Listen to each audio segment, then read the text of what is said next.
Je suis ravi de vous accueillir pour une bien triste circonstance, puisque je m'en vais. Enfin, je suis quand même heureux de vous accueillir. Alors là, je voudrais évoquer aussi la baisse au titre des mérites du cabinet, la baisse de la délinquance, et notamment de la délinquance routière, qui nous situe dans une position originale, nous singularise favorablement par rapport à la tendance nationale. La lutte contre la radicalisation et la sécurisation des grands événements, qui nous a valu aussi d'être remarqués à plusieurs reprises parmi les départements du Grand Ouest. Au titre de l'action interministérielle, je voudrais évoquer la gestion de la crise migratoire et l'accueil des réfugiés, qui nous a aussi beaucoup occupés. Et à ce propos, je voulais remercier les élus, les maires qui ont accepté de créer des centres d'accueil. Merci, monsieur le maire de Dreux, parce que vous avez été le premier, mais le remerciement s'adresse aussi au maire de Nogent-le-Rotrou, au maire de Châteaudun. La gestion de la crise agricole aussi l'an dernier, qui a été une affaire compliquée, surtout ici, qui a frappé de plein fouet, et je tiens à le rappeler, tout de même notre département.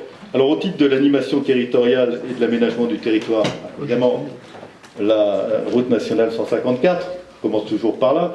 Alors là, Nasser, je te dois un grand remerciement parce que, bon, j'ai usé quand même 3 préfets de région ici avant de partir, et je dois dire que je suis particulièrement, j'en sais gré, au 3e, d'avoir tout de suite compris qu'il fallait aller vite, parce qu'évidemment c'est un gros dossier, et je me réjouis tout particulièrement que nous soyons arrivés à lancer l'enquête publique en poussant un peu les feux, on va dire ça comme ça, en des temps utiles, pour qu'elle puisse se dérouler avec la sérénité qui convenait. Et puis la lutte contre la désertification médicale, vous savez bien que c'est un problème essentiel de ce département, et nous avons pu signer, j'ai pu signer, c'est le premier département de France, la semaine dernière, ou il y a 15 jours plutôt, un arrêté qui permet la mise en place de ce qu'on appelle le statut d'adjoint au médecin généraliste, c'est-à-dire que cet adjoint n'est pas simplement là pour remplacer le médecin, mais il est là quand le médecin est là, et ça fait un médecin de plus, si vous voyez ce que je veux dire, pardon de parler un petit peu petit nègre.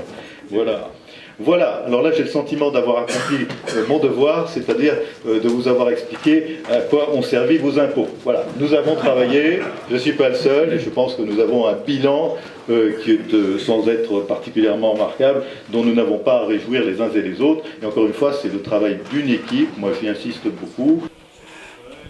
Alors monsieur le préfet, une réaction sur votre départ aujourd'hui ? Oh ben écoutez, je suis un peu ému parce que si vous voulez, je suis resté plus de 3 ans en Eure-et-Loire. Je me suis beaucoup plu tant au plan professionnel qu'au plan personnel. Et donc évidemment, ce départ marque une rupture. Alors justement, c'est une longévité à laquelle on ne s'est pas habitué. C'est vous qui avez demandé à rester aussi longtemps ici sur le territoire d'Eure-et-Loire ? Oh écoutez, dans ce métier, on ne demande pas, on obéit fondamentalement. Hein. Mais disons que c'est vrai que je me suis pas j'ai pas manifesté, pour être tout à fait franc, dans les premières années de mon installation ici, un désir de changer. Donc ça peut-être aussi expliquer que je sois resté un petit peu plus longtemps que mes prédécesseurs. Et à l'inverse, vous avez émis un souhait pour partir dans la Sarthe ? Ah écoutez, non, ça vraiment j'ai appris, je veux dire le jour la veille du Conseil des ministres, ma nomination là-bas, mais il n'est pas dans les usages, dans nos carrières, de nous demander nos avis, et plus on monte en grade, plus c'est comme ça.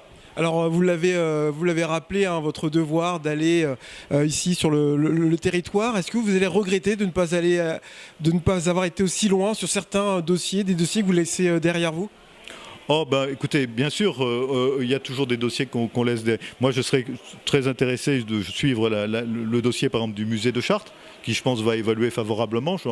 J'en forme le vœu, en tout cas, je pense. Donc ça, ce serait intéressant. Mais mon Dieu, c'est un peu la loi de l'exercice. On prend des dossiers, on en entame certains, on en finit d'autres qu'on n'a pas commencé. C'est la loi du genre. Bon vent, monsieur le préfet. Merci beaucoup. Merci.